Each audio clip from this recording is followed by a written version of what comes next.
እንደ እባብ ልባም የምንሆነው በምንድን ነው የሚለውን ሁለት የእባብን ጉዳዮች ብቻ ልጥቀስላችሁ።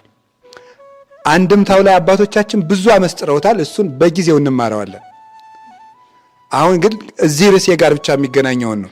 እባብ ሁለት ብልሃቶች አሉት። ብዙ ብልሃት ነው ያለው። ይሄ ብቻ መስሏችሁ እኛ አባ ሁለት ነው ያለን እንዳትሉ፣ ብዙ አለው። እሱ ደግሞ በሌላ ቀን አንድምታው ይነገራል። ከርዕሱ ጋር ነው እንጂ የተጻፈ ሁሉ በአንድ ቀን አይነገርም። ሁለቱ ብልሃቶቹ አንደኛው አንዳንድ እባብ ነው። ግን ከእባብ አይነቶች ሲዋኝ ራሱን ብቻ ብቅ አድርጎ የሚዋኝ እባብ አይታችሁ ታውቃላችሁ?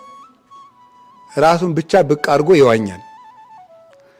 እንደገና ደግሞ ሲመታ ቶሎ ብሎ የሚቀብረው ምኑን ነው? ራሱን ነው። ለምን ነው እንደዚያ የሚያደርገው? አቤት ህይወቱ ያለት ውስጥ የት ላይ ስለሆነ ነው? ራሱ ላይ ስለሆነ ነው ማለት ነው። ራሱ ላይ ስለሆነ ነው። እሺ የሰው ልጅ የፈለገ እስከ አንገታችሁ ገብታችሁ እስኪ ጣና ግቡና ዋኙ። የምትሞቱት ምናችሁ ሲጠልቅ ነው? ራሳችን ሲጠልቅ እንሞታለን ማለት ነው። ስለዚህ ህይወት ያለው የት ላይ ነው? ራስ ነው። ራስ ላይ ነው።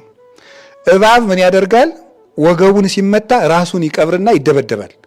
ይደበደብና ሲያበቃ እናንተ የት አባቱን ሰው ብላችሁ ስትሄዱ ወደ ቀጠቀጣችሁት ሰውነቱ ከራሱ ምን ይልክለታል?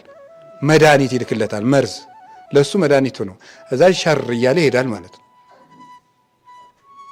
እንደዛ ነው የሚያደርገው ይሄ። ስለዚህ ጌታችን እንደ እባብ ልባም ሁኑ ሲል እኔን ይዛችሁ ምንም ነገር ይድረስባችሁ ነው። ዋናው ግን ማንን እንዳታጡ ነው። እኔን እንዳታጡ ተጠንቀቁ ነው። እኔን እንዳታጡ ተጠንቀቁ። ምንም ነገር ተፈተኑ። ዋናው ነገር ግን እኔን ይዛችሁ ተፈተኑ ነው። ምንም መከራ ይድረስባችሁ፣ እኔን ግን እንዳታጡ ነው።